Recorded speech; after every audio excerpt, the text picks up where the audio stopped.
Este trabajo es una revisión de las modificaciones que produce el alimento en los ciclos circadianos. Aunque la idea de un reloj biológico que se encuentre controlando todos los procesos y funciones de un organismo es relativamente difícil de entender, solo basta con observar procesos en los que los seres humanos pueden despertar sin necesidad de un estímulo como la alarma, o bien podemos sentir hambre sin necesidad de estar en presencia de alimento. En ambos casos, las respuestas se producen en momentos específicos del día y sin necesidad de que tengamos un estímulo externo. Esto sucede porque el tiempo es predecible y los seres vivos han sido capaces de evolucionar mecanismos para mantener la temporalidad. El principal reloj biológico que se encuentra en los seres vivos es conocido como ciclo circadiano. Es un ciclo debido a que los procesos que están involucrados en él se repiten cada cierto periodo de tiempo y circadiano se refiere a circa de cercano y diano de día. Es por ello que estos procesos se repiten en periodos muy similares pero no exactos a 24 horas. Casi todos los organismos, desde las plantas, pasando por los animales y llegando hasta los seres humanos, se pueden observar ciclos circadianos. En el caso específico de los mamíferos, el principal órgano encargado del control de los ciclos circadianos es el cerebro. No obstante, se ha observado que también órganos periféricos como el corazón o los riñones pueden regular este tipo de ciclos.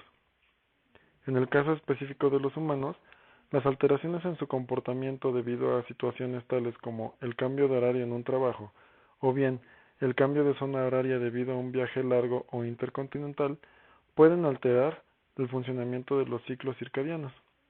Estas alteraciones en los ciclos pueden resultar en la generación de problemas a la salud, tales como problemas cardiovasculares, enfermedades metabólicas, desórdenes mentales o enfermedades tan complicadas como el cáncer. Los ciclos circadianos están regulados principalmente por el núcleo supraquiasmático que se encuentra en la parte inferior y casi medial del cerebro, cerca del hipotálamo. Este núcleo supraquiasmático, además de ser el control principal, es un control autónomo, lo que quiere decir que no requiere de ninguna señal extra proveniente del cerebro para llevar a cabo su función. Está compuesto aproximadamente por 10.000 neuronas en cada núcleo y está compuesto o subdividido en dos regiones principales. La primera, llamada ADP, se llama así porque se expresa la arginina vasopresina, mientras que la región VIP se conoce así porque se expresa el péptido intestinal vasoactivo. En situaciones en las que el núcleo supraquiasmático se encuentra lesionado o completamente ausente, los ritmos asociados a los ciclos circadianos también se pierden por completo. Y en condiciones en las que los animales tienen este tipo de daños en el núcleo supraquiasmático, se ha observado que el trasplante de una nueva región supraquiasmática de manera quirúrgica puede resultar en la recuperación de los ciclos y los ritmos circadianos en los animales que originalmente los habían perdido. La regulación de estos ciclos circadianos y su función ocurre a través de asas de retroalimentación, que pueden ser tanto positivas como negativas.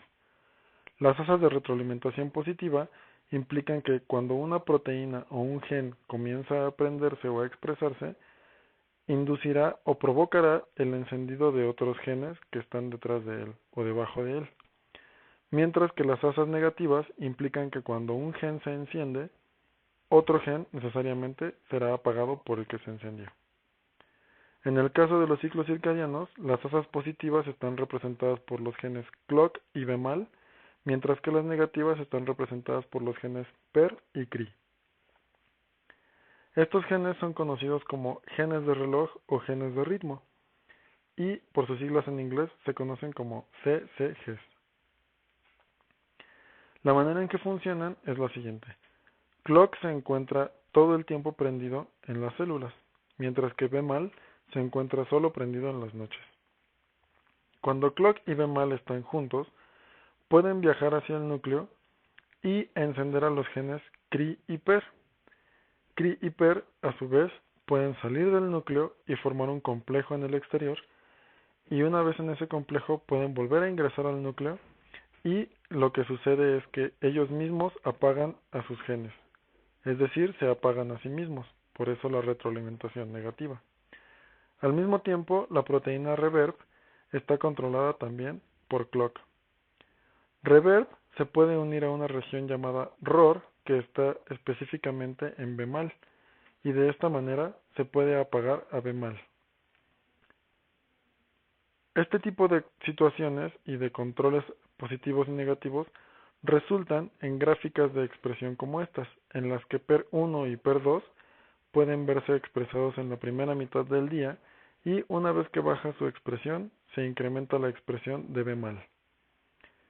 En casos en los que los ciclos circadianos se modifiquen, estas curvas también se modificarán en los horarios. Los ciclos circadianos se pueden sincronizar también por medio de señales externas, siendo la más poderosa la conocida como Zeitgeber. Básicamente, Zeitgeber se refiere a ciclos de luz y de oscuridad. La luz es capaz de estimular a las células ganglionares en la retina y estas, a través del pigmento llamado melanopsina, pueden estimular a los núcleos supraquiasmáticos. El núcleo supraquiasmático, a su vez, a través de glutamato y PACAP, será capaz de encender a genes de reloj o de ritmo tales como PER1 y PER2. A pesar de que en la noche no se encuentran estímulos lumínicos, hay ocasiones en las que la exposición a la luz también se puede presentar. Estas exposiciones a la luz pueden cambiar el inicio o el final de los ciclos circadianos y desfasar el momento en el que se pueden presentar las respuestas fisiológicas o de proteínas. De manera específica, si la exposición a la luz se presenta al inicio de la noche, entonces el ciclo se va a retrasar. Si se presenta al final de la noche, entonces el ciclo se va a adelantar. Además del control llevado a cabo por el núcleo supraquiasmático, existen otros órganos que también pueden llevar a cabo el control de genes de reloj. Estos relojes periféricos u osciladores periféricos comúnmente se encuentran en órganos como el hígado, los pulmones, el corazón o los riñones. La principal manera en que pueden controlar los genes de reloj es debido a que están involucrados en procesos de metabolismo y en situaciones en las que el núcleo supraquiasmático es o lesionado o completamente abatido, se ha observado que los ritmos en estos osciladores periféricos se pueden mantener por periodos de hasta 20 días. Sin embargo, se pierde la coordinación entre esos ciclos. Esto quiere decir que si en el hígado uno de los ciclos va comenzando, es posible que en el pulmón otro ciclo se encuentre a la mitad de su periodo y en el corazón el último ciclo esté terminando, y no que todos estén comenzando y terminando al mismo tiempo como debería de suceder. Sin embargo, lo que se puede rescatar es que ninguno de estos osciladores periféricos requieren de la acción del núcleo supraquiasmático para funcionar. Además, se ha observado que diferentes regiones del cerebro también pueden controlar los ciclos circadianos sin estar directamente relacionadas o en proximidad con el núcleo supraquiasmático. Por lo tanto, hay diversas maneras a través de las cuales los ciclos circadianos se pueden regular.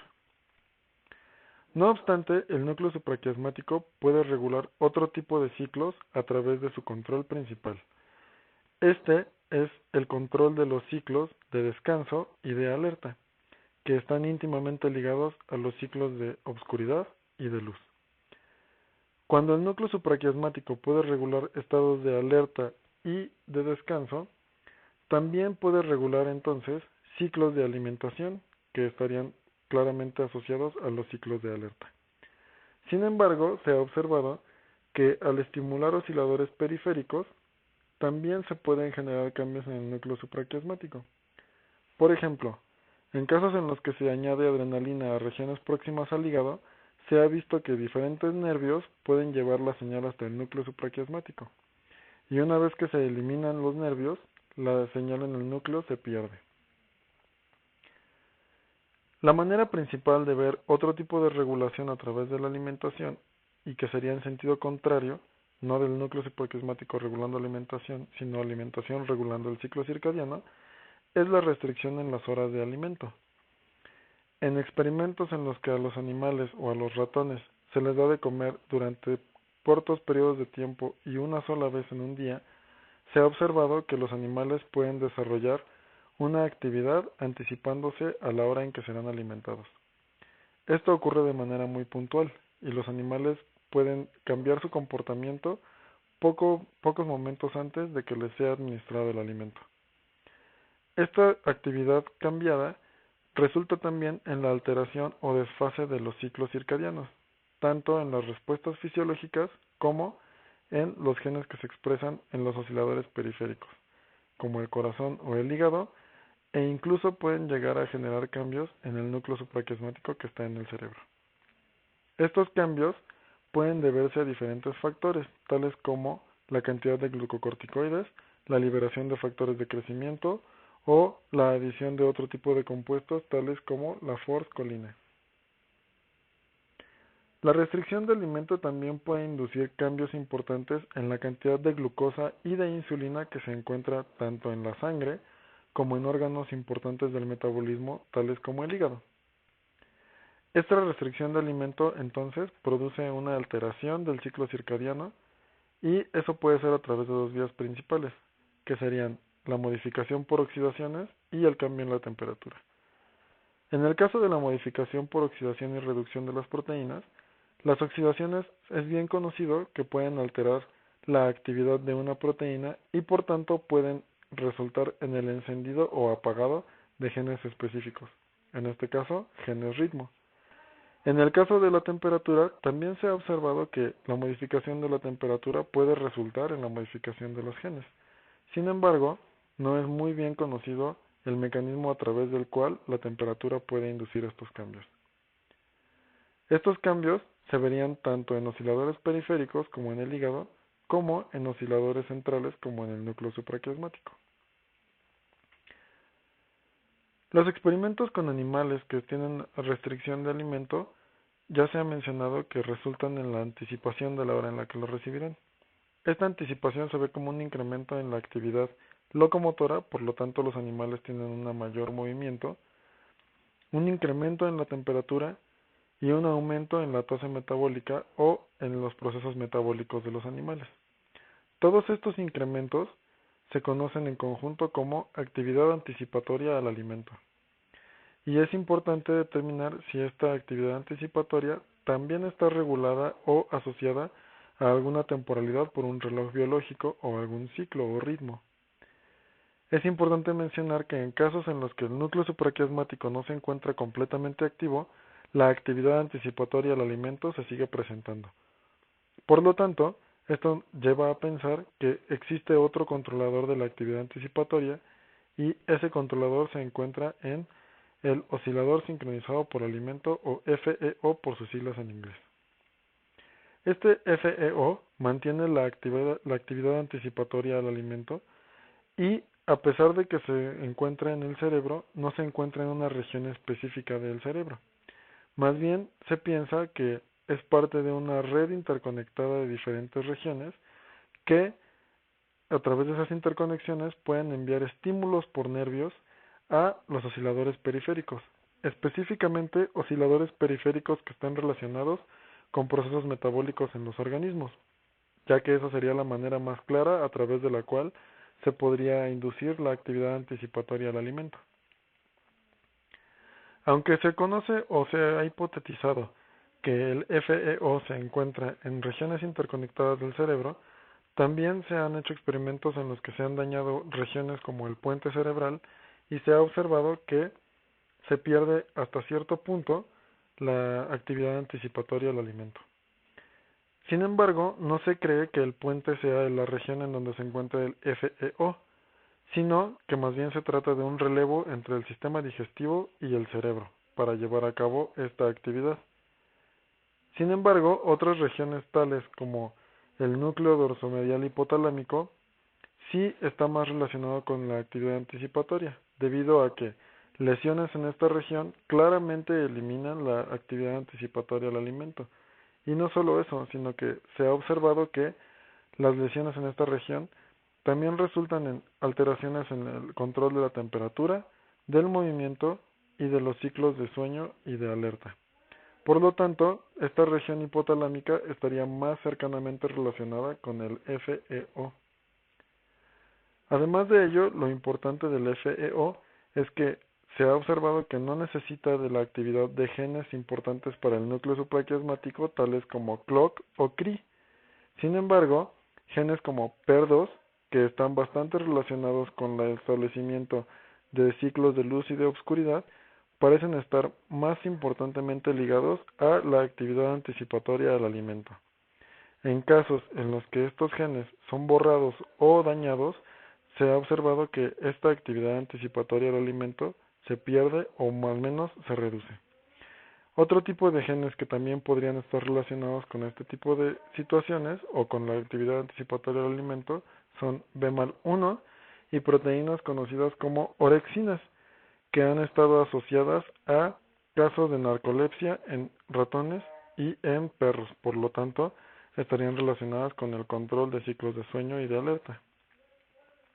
Pero es importante la pregunta: ¿el núcleo supraquiasmático también puede ser controlado por la cantidad de alimento o por la restricción? Originalmente no había evidencias para pensar que así fuese. Sin embargo, experimentos en los que se ha utilizado restricción calórica, que son condiciones en las que los animales son alimentados con una cantidad menor de alimento o de calorías a las que están acostumbrados, por ejemplo un 60% de reducción en el alimento, pueden tener efectos en el desfase de los ciclos circadianos, tanto en respuestas fisiológicas como en los genes y las proteínas. Por lo tanto, sería posible pensar que la restricción calórica sí tiene un efecto en el núcleo supraquiasmático, específicamente en la expresión de genes como PER1 y PER2, que al final resultarían en alteraciones en el metabolismo de los organismos. Por lo tanto, la restricción calórica podría estar generando modificaciones a nivel del núcleo supraquiasmático y osciladores periféricos. Además de eso, hay experimentos en los que los animales se han mantenido en condiciones o de completa oscuridad o de completa luz, sin variaciones en luz y oscuridad. Este tipo de condiciones pueden generar que se pierda los ritmos por los ciclos circadianos.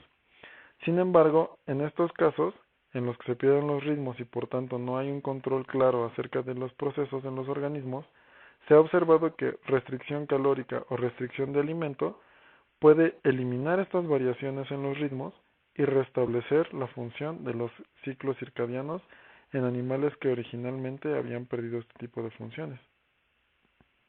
Además, otro enfoque que se ha llegado a utilizar es no el de la restricción calórica o el de restricción por tiempo específico de alimentación, sino que a los animales se les proporciona un alimento que consideren más sabroso y debido a eso pueden también entrenarse en sus ciclos para poder generar cambios o bien restablecer las condiciones de luz y obscuridad en condiciones en las que se encuentren en completa oscuridad, por ejemplo.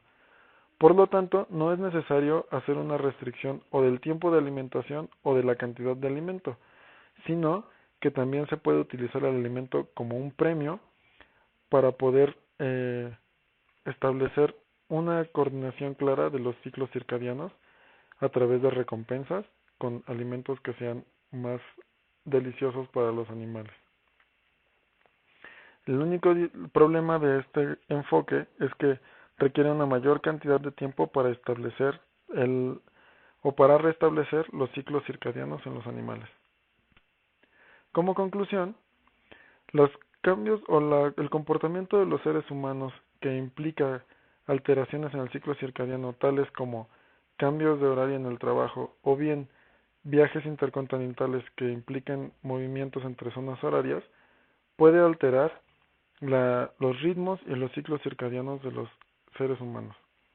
Estas alteraciones podrían resultar en problemas para conciliar el sueño o bien para poder encontrar un nuevo establecimiento de los ciclos en las zonas horarias o en el momento en el que las personas tengan que establecer sus actividades. Estas alteraciones al final podrían resultar en alteraciones que resulten en enfermedades. Estas enfermedades pueden ser tan complicadas como el cáncer. Es por ello que es importante determinar una manera a través de la cual se puedan restablecer los ciclos circadianos perdidos por el comportamiento de las personas. En este caso, Este trabajo ha dado bastantes evidencias que podrían sugerir que el uso de restricción calórica, restricción de alimentos o el uso de los alimentos como una recompensa puede generar que se recuperen los ciclos circadianos y por lo tanto puede reducir el riesgo de enfermedades como la diabetes, enfermedades cardiovasculares, aterosclerosis y cáncer. Y es por ello que el alimento tiene que ser considerado seriamente y en estudios más extensos para poder determinar si puede ser empleado como un buen regulador de ciclos circadianos en condiciones en las que estos ya se hayan perdido.